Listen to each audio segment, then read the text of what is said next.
estado un aguijón que me perturba.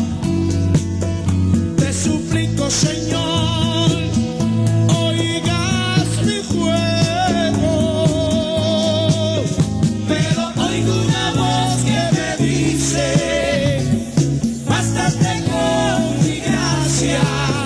Pero oigo una voz que me dice: bástate con mi gracia. Bástate con mi gracia. Bástate con mi gracia, porque mi poder se perfecciona en las debilidades. Bástate con mi gracia. Bástate con mi gracia, porque mi poder se perfecciona en las debilidades. Bástate con mi gracia. El pastor Natividad Ramos presenta el mensaje de la palabra de Dios en la segunda carta a los Corintios, capítulo 12, de los versos 11 al 21. Y el tema de esta predicación es la abnegación del apóstol por la iglesia. Desde la iglesia El Camino de la Fe, nuestro hermano con ustedes. Te suplico, Señor, no me gloríe, porque yo sé, Señor, que la gloria es tuya. Pero oigo una voz que me dice: bástate con mi gracia. Pero oigo una voz que me dice: bástate con mi gracia. Abra sus Biblias, por favor, en la segunda carta del apóstol Pablo a los Corintios, en el capítulo 12. Segundo a los Corintios, capítulo 12. Vamos a leer desde el versículo 11 al 21. Gracias por su asistencia, hermanos. Segunda a los Corintios.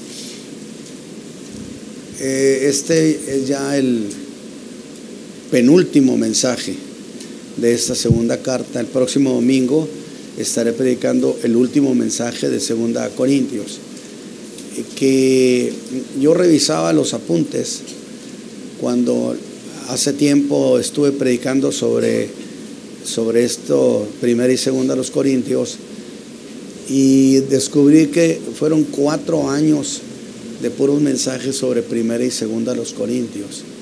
O sea, buscamos hasta debajo de las piedras y fue muy bonito. Y esto para nosotros creo que ha sido una bendición. Sí me le sube tantitito nada más. Ha sido una bendición porque vemos la lucha que ha tenido los hombres de Dios para asegurarse que las siguientes generaciones reciban el Evangelio. Y que yo decía, el apóstol Pablo es el responsable de que haya llegado el Evangelio a 2000 años y no se haya ido. Es decir, lo dejó arraigado en el alma del mundo. Bien dijo el Señor: instrumento escogido me es este. Bueno, pues estamos diciendo nosotros en capítulo 12, versículo 11 al 21. Dice Pablo: me he hecho un necio en gloriarme, vosotros me constreñisteis, pues yo había de ser alabado de vosotros, porque en nada he sido menos. ¿Que qué? ¿Qué dice su Biblia? No, hombre, la Biblia Reina Valera Antigua, que les digo es la reina de las Biblias, dice los sumos apóstoles. Y no es lo mismo ser grande que ser sumo apóstol. Un grande apóstol puede ser X, pero sumo apóstol, solo aquellos que anduvieron con Cristo, que es el tope del apostolado. No puede haber nadie más arriba que ellos. Entonces sí hay diferencia en el decir, en el concepto, en las ideas. aunque soy nada. Con todo esto, las señales de apóstol han sido hechas entre vosotros en toda paciencia. No estoy dando esa materia, pero hay señales de apóstol para que nadie diga yo soy apóstol. No, las señales de apóstol están establecidas aquí en la palabra. ¿Qué es lo que tiene que suceder con un apóstol?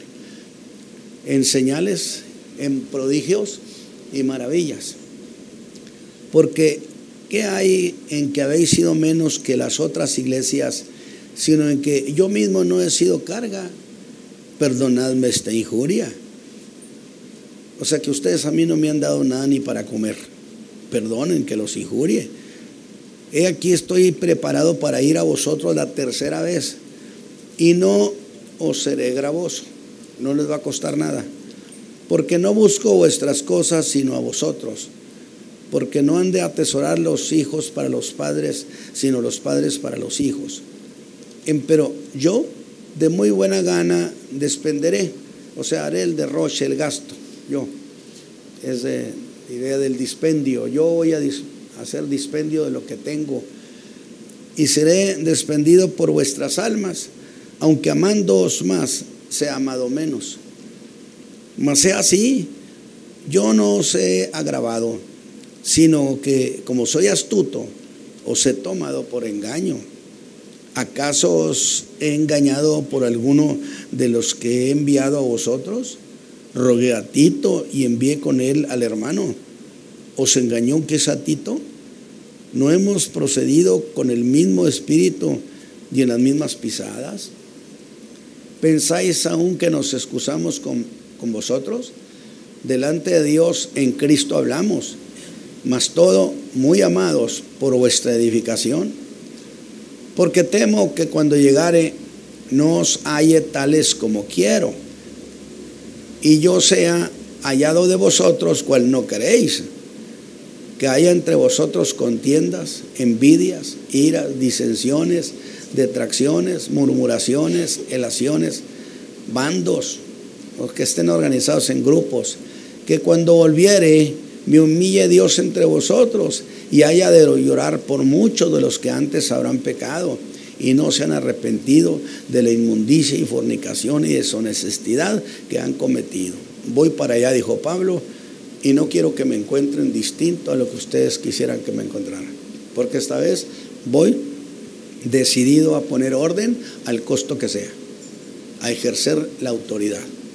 Por cierto, ahorita que decía la hermana Adriana que Dios diera autoridad a los padres, es que en realidad los padres tienen autoridad por diseño divino, por jerarquía.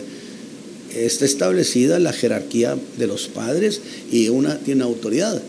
Lo que pasa es que los padres no la ejercen o la ejercen mal, y eso echa a perder todo. Pero autoridad, los padres tenemos autoridad, que yo siempre recomiendo úsenla para bendecir, no para maldecir a los hijos. Y los padres no deben provocar a ira a sus hijos, dijo Pablo, para que los hijos no tengan razón para no obedecer. Pero dejemos eso de la jerarquía y la autoridad. Vamos a orar al Señor. ¿Vamos listos, mis hermanos? Padre eterno, muchas gracias, Señor, por esta oportunidad de llegar casi al final de esta carta, que ha sido tan deliciosa, tan educativa, Señor, tan orientadora. Te pedimos que la presentación de la palabra tenga sentido, razón de ser, y que mis hermanos sean ayudados, bendecidos, edificados, y que se conviertan en un tesoro en su fe. Por Cristo Jesús, ayúdame para presentar las ideas, que me asista el apoyo de tu Espíritu Santo, que así sea por Cristo Jesús. Amén. Muy bien, mis hermanos. Debo decir que el apóstol, muy a pesar suyo, contó a la iglesia una experiencia espiritual de la que ya hemos hablado, que había tenido hacía 14 años, y que hubiera querido que esa experiencia quedara como cosa suya solamente, secreto entre él y Dios. ¿Por qué? Porque Dios no le dio esa experiencia para la iglesia, se la dio para él nada más. Y Pablo quería que así se quedara. Pero cuando los judaizantes empezaron a hacer su infame trabajo para desacreditarlo al apóstol, resultó que los hermanos de Corinto no cerraron filas con él. Muchos fueron desleales, y eso es muy interesante, porque eso sucede comúnmente. Es decir, cuando hay inconformidades en el alma de creyentes en una iglesia, siempre aprovecharán cuando el líder es cuestionado para también sumarse a ese desprestigio. Aunque yo no sé qué tendrían contra Pablo. Y aún algunos hicieron causa común con sus detractores, que buscaban reducirlo a la condición de un hombre deficiente, incapaz de poder proponer el evangelio en su plenitud. Y entonces se vio obligado a contar cosas que jamás les había dicho. Y les empieza a contar desde el capítulo 11 sus sufrimientos, revelaciones que debieron ser una verdadera sorpresa para los corintios, porque nunca les había dicho de los naufragios, 3 naufragios, uno de ellos en alta mar. Nunca les había contado las golpizas, nunca les había contado muchas cosas. Y los corintios pensaron que el apóstol, que Pablo, su pastor, no tenía ese abolenco de un gran hombre de Dios, que no tenía expediente importante. Y Pablo entonces recurre al expediente ministerial en su defensa. Pero luego, después de contarles sus experiencias que ha vivido en la tierra, el apóstol Pablo plantearía algo como sería esto: muy bien, ahora les voy a contar mis experiencias en el cielo, y por eso voy a apelar a las visiones y a las revelaciones en el tercer cielo y también en el paraíso.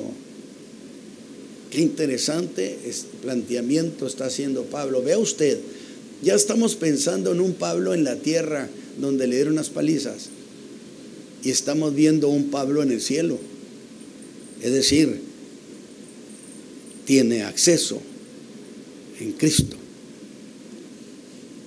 Y en esas experiencias que Pablo está contando, descubre 2 cosas. Una, fíjese bien, que tener revelaciones de tanta grandeza, porque hay hombres a quien Dios les ha dado revelaciones extraordinarias. Yo creo en eso. Yo no rechazo esa posibilidad. No olvidemos que el Señor es soberano.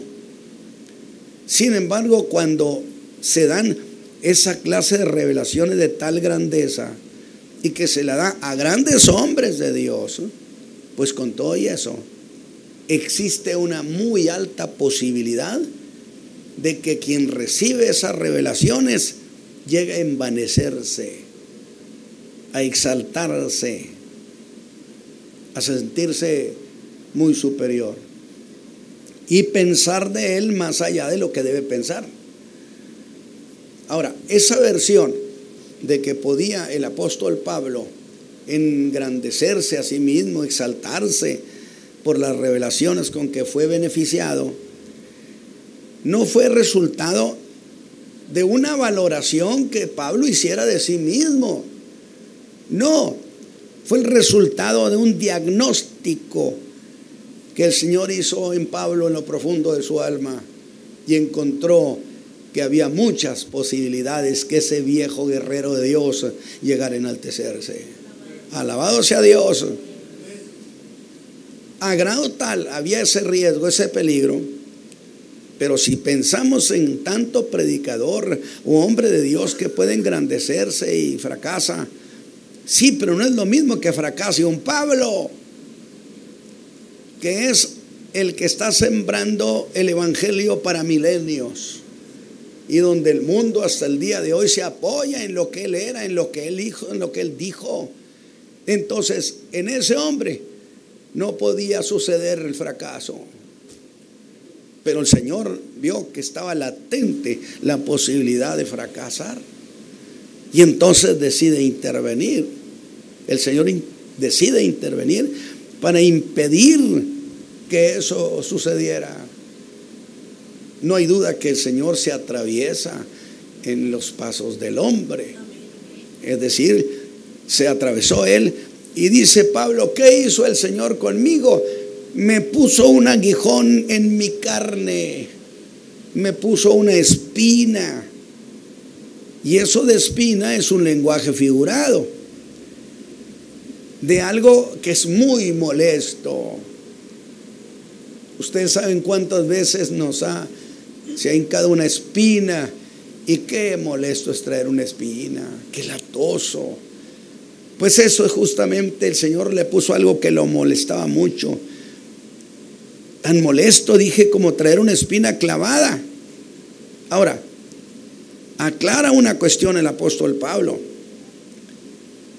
que no era algo que estuviera en su alma, para que no se piense en una deficiencia moral. Nunca Pablo fue acusado de nada. Luego, esa espina no estaba en su alma, no estaba en su espíritu. Dice que estaba en su carne.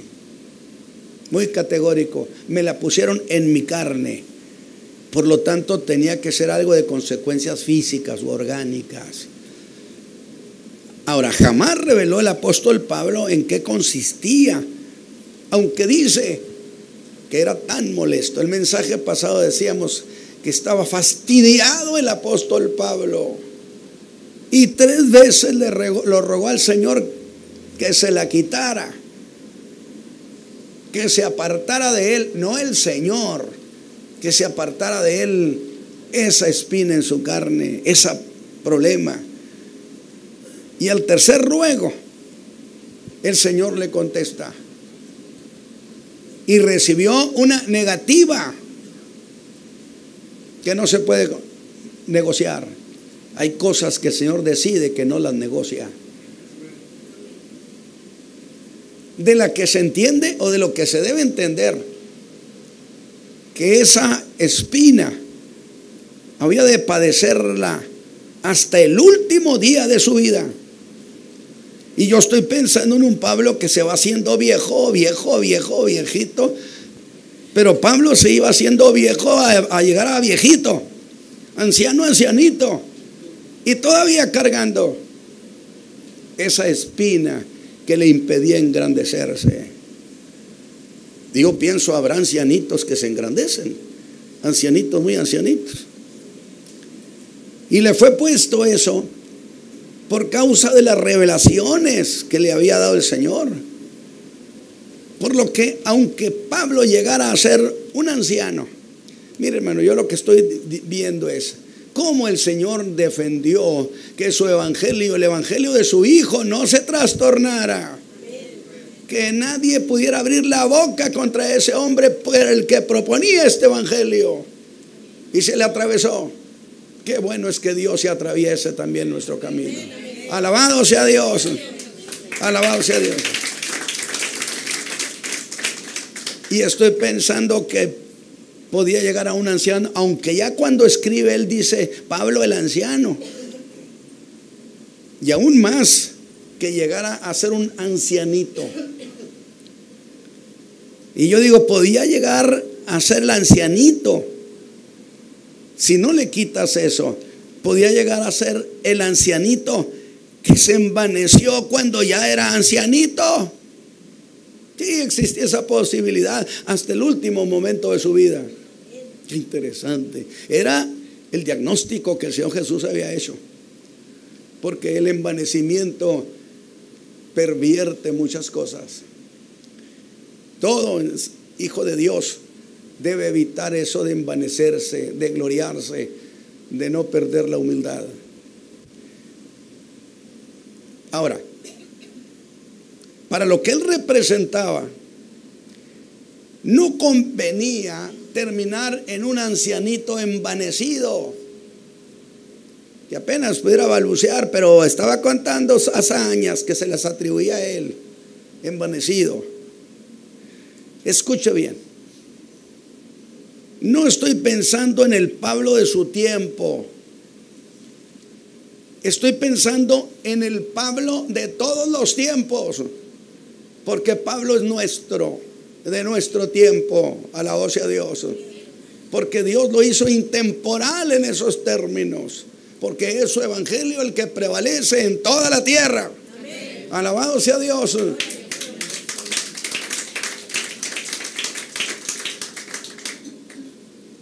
Pues los siglos esperarían un evangelio en los labios y la pluma.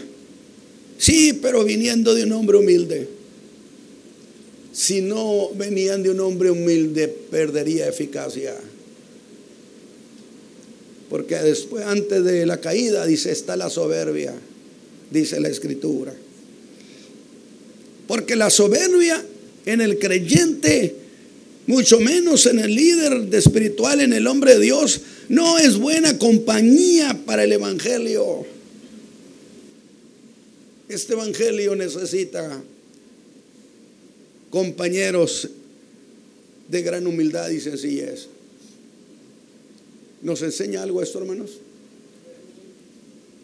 ¿Dirían ustedes que esta deducción tiene sentido? Sí lo tiene. Y la segunda cosa que se descubre a raíz de esa espina en su carne es que lo mantenía en debilidad. No era Pablo el fortachón, y aquí ya estoy hablando en términos físicos, orgánicos. Y le llamó su flaqueza, incapacidad, que la asocia con el caso de la espina en su carne. Estamos tratando de descubrir qué era esa espina en su carne, que le causaba eso que llamó flaqueza o debilidad. O si lo preguntamos de otra manera, mis hermanos, esa flaqueza era debilidad en su cuerpo que lo hacía sentirse incapaz de cumplir con las altas exigencias de su ministerio, porque él estaba preocupado por terminar el ministerio que el Señor Jesús le había dado. Dice, solo espero terminar con gozo el ministerio que recibí del Señor Jesús. Pero para eso se necesita vigor, o se necesita fuerza física. Y Pablo se sentía que no podía. Yo creo así. Precisemos. Esa flaqueza literalmente significa ausencia de fuerza. ¿Acaso era debilidad en su fe? No. Dice el griego que era la debilidad como la que se le ve a un enfermo. No estaba enfermo, pero se veía tan débil, deplorablemente débil. Y eso hacía que lo vieran como quien no tiene presencia honorable o agradable. Que lo vieran como un donadie corporalmente. Es increíble. El evangelio, el tesoro eterno de Dios puesto en un vaso de barro tan debilucho. Alabado sea Dios. Dijo Pablo, pero para que la potencia de Dios se manifieste. Pero justo eso nos lleva a definir en relación a qué. Pablo se declaró incapaz. Y creo propio hablar por él, si él me lo permite.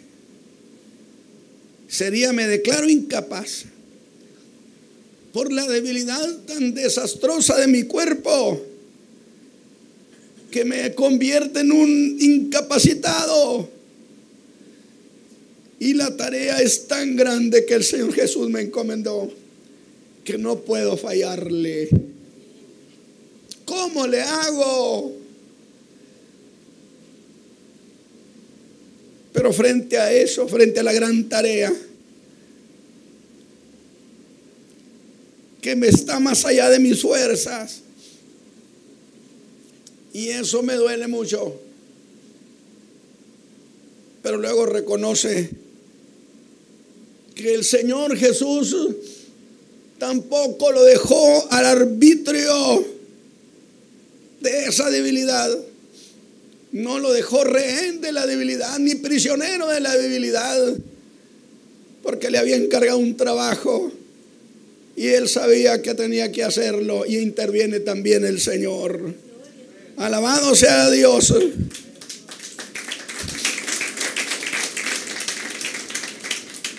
Que esa debilidad corporal no permitió que lo condicionara para no cumplir cabalmente el ministerio que recibió. Yo tengo una idea en particular. Yo no creo que el ministerio tiene caducidad. Cuando el Señor llama a alguien, ese ministerio lo acompaña toda la vida. Podría llegar a ser un ancianito, muy ancianito, pero el llamamiento está en su alma. Alabado sea Dios. Alabado sea Dios. La jerarquía de Dios está ahí. No existe en los términos de jubilación. Eso no implica que administrativamente las organizaciones no puedan jubilar a alguien. Está bien. No, pero su ministerio no tiene jubilación. Él sigue siendo el ministro al que el Señor llamó aún siendo jovencito. Eso me halaga, porque quiere decir que aunque yo llegue a ser un hombre muy grande, muy anciano, voy a seguir siendo necesario para el pueblo. Amén. Alabado sea Dios. Dé un aplauso al Señor.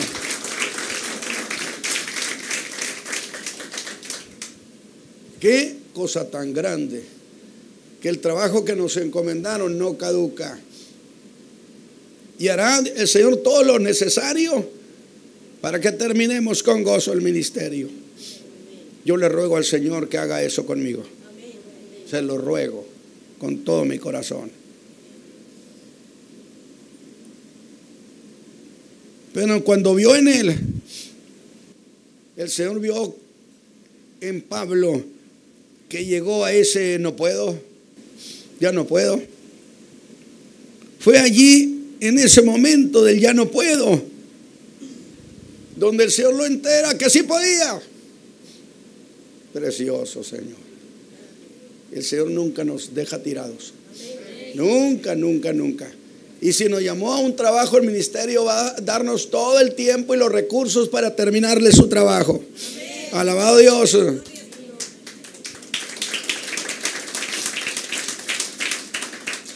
Ya no puedo. Y el Señor Jesús le entera que sí podía. Qué alegría debió sentir el apóstol cuando le dijeron sí puedes. Pero ¿cómo es eso? Y entonces sintió en su vida, en su cuerpo, el poder de Cristo. Alabado sea Dios. Y la debilidad se fue. Dé un aplauso al Señor. Y el apóstol disfrutó de esa experiencia. Le gustó. ¿Cómo ve?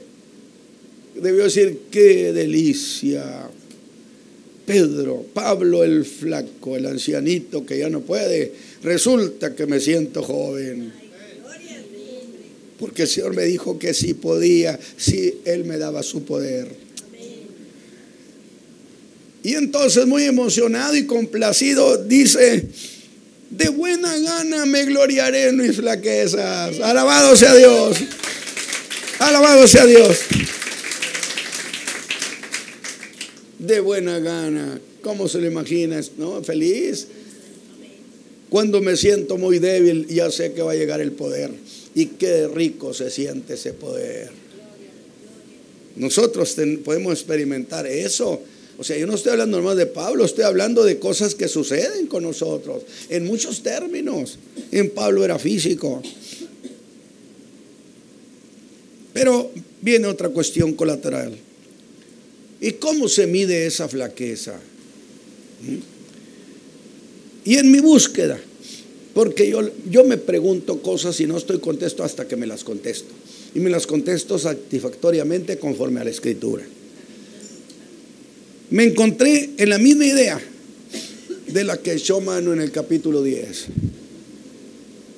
donde les dijo a los judaizantes que ellos se medían a sí mismos, pero que había una medida que nos diría cómo íbamos,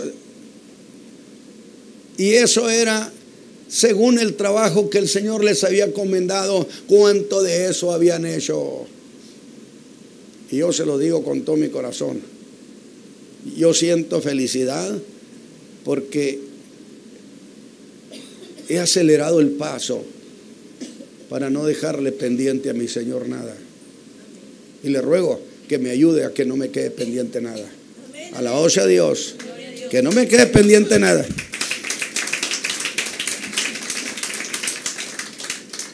Porque no se mide en el cuánto cosa usted dice y testifique.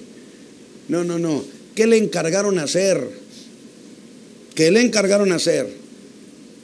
Y no esté haciendo otra cosa que no le dijeron que hiciera. Yo digo, ruede el mundo y salte y brinque la tierra. Yo sigo haciendo lo que el Señor Jesús me encargó que hiciera. Enseñar a sus hijos, enseñar a su pueblo. Alabado sea Dios. Y no me ocupo de otra cosa.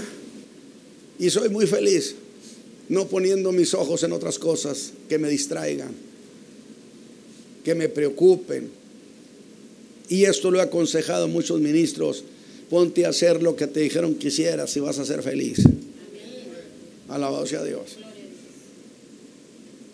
Y cuando Pablo les habla de cómo se mide la supuesta realidad ministerial de los falsos apóstoles, dijo que se medían a sí mismos. Y al medirse a sí mismos, con su propia manera de juzgar, decían: nosotros somos suficientes y estamos haciendo una tarea de Dios. Óigalos hablar, decir. Y Pablo dijo: oílos a estos. Así no se mide. No se mide así en lo que digan, en lo que ellos piensan, en los argumentos. Pregúntales qué les encargaron hacer y a ver cuánto de eso han hecho. Eso es lo que mide las cosas. Decían que eran suficientes, pero que esa supuesta suficiencia de ellos resultaba de los supuestos que ellos mismos hacían. Era hacer la obra de Dios según ellos, porque así no se medía la suficiencia, y reveló que era conforme a la medida de la regla que Dios nos repartió. ¿Quieres que te dé una regla? Mira, lo que te encargo que hagas en esto, en tu vida, es esto, y ahí con esto te mides. Yo llegué a un tiempo cuando hice una medición y descubrí que le debía al Señor 20 años. Y entonces trabajé aceleradamente aquí en México, en muchos países. Tengo un expediente, tengo un historial, hermanos, que ahora sí que muchas cosas pues no se las cuento. Pero hice un trabajo intenso, apasionado, queriendo llamar a los hijos de Dios para que vieran los tiempos. y tomaran medidas para ayudar a su rebaño, a su pueblo, para impedir la destrucción de la iglesia. Así es como se mide la suficiencia, en proporción a como el hombre hace la tarea que el Señor le encargó. Qué buena idea nos dio Pablo, ¿verdad? Usted puede medirse en función de lo que usted entiende que lo mandaron a hacer. No me pregunte a mí qué lo mandaron a hacer. Es más, nadie tiene derecho a decirme qué me mandó a hacer el Señor. Yo tengo la obligación de entenderlo y los demás no tienen obligación de entenderme. Entonces, aunque ellos digan otra cosa y comprendan otra cosa, yo no me ocupo de eso. Así no se mide el trabajo. Y que es precisamente frente a esa tarea que a él le asignaron a hacer, que se declara insuficiente. O sea, sí quiero, pero no tengo fuerzas. Soy el Pablo que se está deteriorando. Mi cuerpo, como el vaso de barro, se desmorona. Si es cierto, soy el Pablo viejo. Y no doy la medida. Y eso le angustiaba. ¿O no dice acaso sobre mí se agolpa todo? Pero fue en un momento como ese, de flaqueza, de sentir impotencia, pena por no poder cumplirle al Señor su trabajo. Esto es lo que tiene que haber en el alma de los hombres de Dios: pena, tristeza, no un desinterés, hágase lo que se pueda hacer. No, lo que me encargaron hacer me apena no podérselo hacer a mi Señor. Alabado sea Dios. Yo sostengo que ningún hijo de Dios, mucho menos un ministro, tiene derecho a presentarse al Señor un día con un trabajo inconcluso. No tiene derecho, no es aceptable. Hay dos referencias. Una, la del mismo Señor Jesús, que le dice: Padre, he acabado la obra que me diste que hiciese. Alabado sea Dios. Radiaba felicidad. Esta iglesia tiene que radiar felicidad al sentir: hemos hecho lo que se debe hacer, ayudando a los hijos de Dios a que no se pervierta su fe. Y radiaba felicidad el Señor: Padre, la obra que me diste que hiciera está terminada. Por eso he dicho que el día que resucitó el Señor, que María lo quiso abrazar, le dijo: no me toques, porque no he subido a mi Padre. Pero dile a mis hermanos que subo a mi Dios y a vuestro Dios. Y entonces yo siempre preguntaba: pero si ya había ido al santuario, cuando Él muere va y ofrece su sacrificio en el santuario de Dios en el cielo. Y el santuario mandó en el trono de Dios, no con su Padre. Ahora que ha resucitado, porque la obra de la cruz era una parte de la obra que hacer. La segunda era levantarse de la tumba. Y cuando Jesús se levanta radiante de la tumba, emocionado, pensaría: voy a ir con mi Padre para decirle que ya todo se está terminado. Alabado sea Dios. Y la otra es la del mismo Pablo: he acabado el ministerio que recibí del Señor Jesús. Esta es una referencia para todo creyente. No se dé lujo nadie de decirle al Señor: pues hice lo que pude. ¿Qué hiciste? Oh, enterré el talento. No soy un administrador ni un banquero, pero lo que sí hice es: me diste un talento y te regresó uno enterito. Mal siervo, le dirán. Mal siervo. Porque si sabías que yo cosecho donde no sembré y recojo donde no esparcí, por lo menos te debió bastar la cabeza tantito, tontito, para ir al banco y meter mi talento en el banco para ganar algo de intereses si me lo hubieras entregado ahora. ¿Por qué tienes el atrevimiento de entregarme el talento como te lo di? Yo tengo mis maneras de pensar. Un día daba yo una enseñanza sobre eso y alguien dijo, no, eso es muy duro. No puede ser eso. El Señor es muy bueno. Pues vea las parábolas. Y yo no quiero que me reprochen, llegaste aquí con un trabajo sin terminar. Yo le pregunto al Señor, ¿qué más? ¿Qué sigue? Impotencia para cumplir sentía, la que experimentó dentro de su alma y le mordía el alma. ¿Sabe por qué? Porque él se sentía comprometido con su Señor. No puedo fallarle. Pero luego experimentó en él lo que él llama, sentí el poder de Cristo. Y fue un, sí se puede. Y encontró en ese poder que había venido de la persona de Cristo. Te voy a hacer una apreciación. El día de Pentecostés, cuando dice que recibieron poder, Jesús le dijo, recibiréis poder. ¿Cuándo? Lo recibieron el día de Pentecostés. ¿Estamos conscientes? Sí, lo recibieron. ¿Y ese poder quién se lo dio? ¿Quién vino y se lo dio? El Espíritu Santo.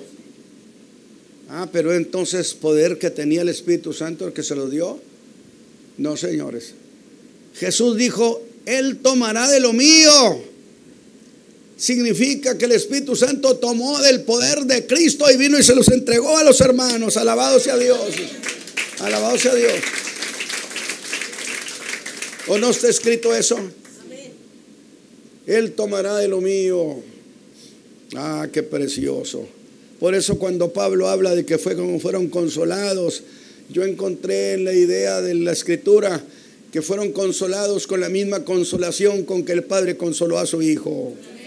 Maravilloso. Amén. Ese poder que había venido de Cristo y que con ese poder ninguna tarea es imposible. Ninguna. Y debió ser tan agradable la sensación de tener ese poder. Y aquí hago una precisión.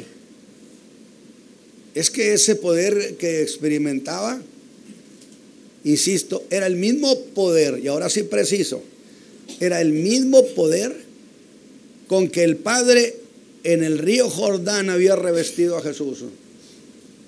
Me ha ungido Dios. El Padre en el río Jordán envió al Espíritu Santo y llenó de poder a Jesús el hombre. Ese poder entonces que Pablo experimentó era el mismo poder, porque no hay otra fuente de poder ni hay otro tipo de poder. El poder que recibimos es el mismo que el Padre le dio a Jesús en su ministerio. Alabado sea Dios. A mí me alegra eso. A mí me alegra. El mismo poder con que su Padre lo revistió para que pudiera hacer la obra que le había encomendado que hiciera en la tierra. Luego el creyente, hermanos, alégrese. En esos casos disfrutamos el mismo poder, de la misma fuente del poder que vino sobre Cristo al salir del agua, en proporción. Pero ese es el poder del Espíritu Santo. Aunque no debo distraerme más, voy a dirigirme al final del capítulo 12. Y es lo que quiero hacer. Pero resulta que el apóstol, resulta que aún sigue haciendo defensa de su persona y de su apostolado, cuando que yo pensé que ya había terminado. Y usted dirá, bueno, ya ha sido mucha defensa. Y yo digo que sí es cierto. Pero voy a decirle algo, que usted no es el único que dijo eso. Los hermanos de Corinto decían lo mismo. Voy a citar el verso 19, que hasta podía haber sido el encabezado de este mensaje, y que es otra sorpresa a los corintios. Pero hasta eso corrige su error de apreciación de los corintios, pues les dice: ¿pensáis que aún nos excusamos con vosotros? Note esa cláusula: ¿pensáis aún? Y eso de pensar aún sería, todavía siguen pensando que desde mi primer carta lo que quería yo era disculparme con ustedes. ¿O piensan que les estamos pidiendo disculpas? Otra versión dice: estaréis pensando desde hace rato que nos venimos defendiendo ante vosotros. Dijo: no nos estamos disculpando, sino que esto que hemos hablado con ustedes, resulta que lo hemos hablado ante Dios mismo. Lo contrario de haber hablado solo con ustedes. Pero que por haberles hablado como lo hizo, lo está haciendo porque ella iba rumbo a ellos y un temor los asaltaba de no encontrarlos como él quería. Ruego a Dios que no los encuentre como yo estoy pensando que puede encontrarlos. ¿Y cómo quería hallarlos? Lo dice en el verso 20: no quiero hallaros en contiendas, en discusiones. Oiga, santo Dios, una iglesia discutidora. ¿Cómo me fastidia a mí? Creyentes discutidores. ¿Cómo les gusta alegar hasta que porque pasó una mosca? ¿O me estoy equivocando, hermano? Yo creo que Dios me ha concedido la bendición de que esta iglesia no tenga ese camino. Definitivamente. Creyentes que todo lo discuten, pero que lo discuten acaloradamente. Pero si usted ve sus ojos, les brillan de coraje, se llenan de ira. Qué linda charla tienen los hermanos. No quiere hallar hermanos envidiosos. ¿Habrá? Alabado sea Dios. De un aplauso al Señor para que se consuele. ¿Habrá hermanos envidiosos o no? Pues si no, ¿para qué lo dice Pablo? Sería en vano. Como le dijo a los efesios: cuidado con la tomada. Y yo le digo: ¿cómo, Pablo? ¿Eran hermanos y todavía tomaban? Dijo: claro que sí. Santo Dios. ¿Qué le parece? Cargarse aquí una botellita y entre de tiempo y tiempo y guardarla, y gloria al Señor. No quiero hallar bandos, no quiero hallar grupos. La iglesia no debe estar dividida de esa manera. No quiero creyentes que calumnien. Yo siempre he dicho: lo que a usted no le conste, no lo diga. No le consta, no lo diga. Y aún constándole, tiene que tener mucho criterio para decir las cosas. Manzana de oro con figura de plata es la palabra dicha como conviene. Gracias porque me corrigieron rápido. La palabra dicha como conviene. Ni hermanos que hablen con soberbia, dijo Pablo. No se lo voy a tolerar. Oigan, porque algunos, ahora sí decía yo a un hermano que estuve estudiando la cuestión de la Revolución Mexicana, y cuando vino John Pershing, el general Patton y Eisenhower, y ese nomás las joyitas que vinieron a perseguir a Villa, Patton, héroe de allá de los campos de Libia, el señor de los tanques. Eisenhower, que llegó a presidente. y Pershing, héroe de la Primera Guerra Mundial. Le mandaron lo mejor y le prometieron al presidente: se los vamos a traer enjaulado por todo Estados Unidos. No lo encontraron. Escribió este general Pershing: creo que Villa está en todas partes y en ninguna. Y cuando ya los americanos se iban, ya iban de salida, regresando a su país, Villa dice: vinieron como águilas y se regresan como gallinas mojadas. Me cae bien Pancho Villa, me cae bien ese hombre. Lo digo porque soy chihuahuense y tengo mis razones históricas. Pero hay gente que se mueve con mucha soberbia en la iglesia. No quiero pastorear hermanos soberbios, no me interesa. Porque si son hallados, dijo Pablo, si los encuentro así como no quiero encontrármelos, entonces ustedes me van a encontrar a mí como ustedes no quieren que me encuentren. Han dicho que solamente por carta soy bravucón. Se lo dijo en su primera carta. ¿Qué creéis? ¿Iré a vosotros con vara o con caridad? No quiero tener que ejercer autoridad y usar castigos duros en Cristo. Usted dice: pero pues estaba tembeleque. No, si no se trataba de darle una paliza a usted, si no era un boxeador ni uno que esos de artes marciales, pero tenía la autoridad. Acuérdense lo que pasó a aquel mago que estaba estorbando y que Pablo le dijo que quedara ciego y quedó ciego. O sea, la autoridad que se ejerce es una autoridad espiritual poderosísima. No se habían burlado por carta, era muy fuerte, pero que ya estando con ellos era menospreciable.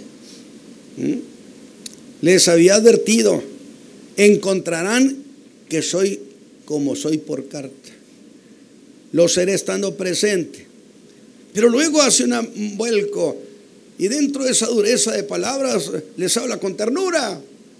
Yo no entiendo cómo manejaba esas pasiones, que no quiero tener que llorar por muchos.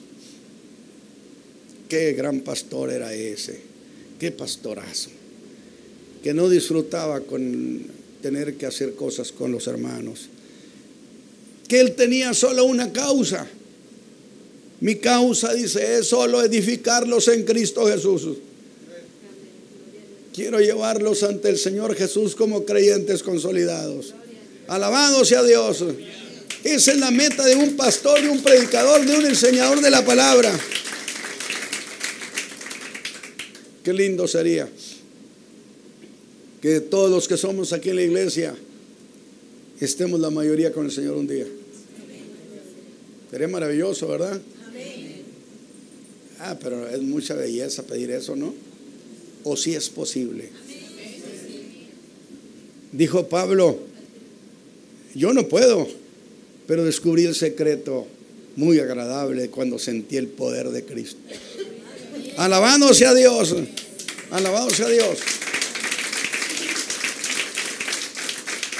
Y con esa aclaración cierra su defensa y nos dirigimos rumbo al final de esta carta. Aunque espéreme tantito, el apóstol no ha terminado. ¿Y ahora qué pasa? Va a contestar una última cosa que se había quedado por ahí pendiente. O sea, como quien ya se va a despedir, dice: espéreme tantito, hay algo más. Contestar a una última y muy insolente calumnia. ¿Se acuerda de la colecta que Pablo organizó para llevarles a los pobres de Judea? Pues hasta eso habían utilizado para difamarlo. Usted sabe, pues él es el que trae el dinero, quién sabe cuánto se le quede. Alabado sea Dios, alabado sea Dios. Habían difamado a Pablo. Que es posible que el apóstol se hubiera enriquecido. Como no pedía dinero, es porque tenía dinero. ¿Qué le parece? Los que quieren ser críticos son críticos de cualquier cosa. Que el apóstol se vio enriquecido, porque ni a la iglesia le habían pedido ayuda económica para comer. Pero Pablo, no, espéreme tantito. Él es muy cuidadoso y es muy astuto, ese Pablo. ¿Tú crees que él se va a exponer? Lo tiene que hacer a través de los colaboradores. Sí es cierto. Entre ellos Tito. Y esto empieza a partir del versículo 14. Mire lo que les dice, y que lleva dedicatoria. Me encanta eso de Pablo. Estoy aparejado para ir a vosotros la tercera vez, y no os seré carga, porque no busco vuestras cosas sino a vosotros. Y eso, como hacían esos predicadores que sí habían saqueado a la iglesia de Corinto, Pablo se los dijo, los despojan. Incluso había mencionado la posibilidad que hasta los golpearan a los hermanos de Corinto. Es que soy el hombre de Dios y te voy a castigar. Ándele. Dijo, y eso sí lo toleran ustedes. Y los esquilmaron. Pues sí, nada más que es la historia de aquel ladrón que dijo, miren allá un ladrón, para despistar. Y yo digo, a estas alturas de la carta, insisto, me gustaría que todavía estuvieran allí en la iglesia oyendo la lectura de la carta. Esos que habían dicho esas cosas a la iglesia. Porque creo que si mencionaba eso, todos voltearían a verlos. Qué delicioso, ¿verdad? Allá está el grupito de judaizantes y cuando está diciendo, todos voltean a verlos. Sin dedicatoria. Alabado sea Dios. Sí, Señor, sí.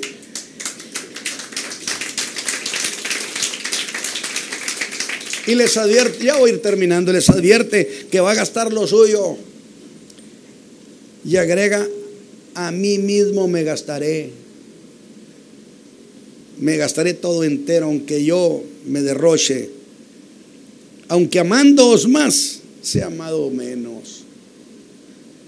Por eso digo, qué fino. El regañar fuerte y el acariciar con ternura. Qué contraste de este predicador, porque eso es antinatural.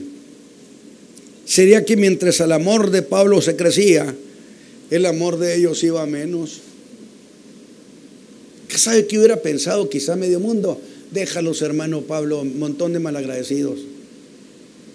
Dijo, no, te dije que yo hasta me gastaba en ellos. Yo gasto mi alma.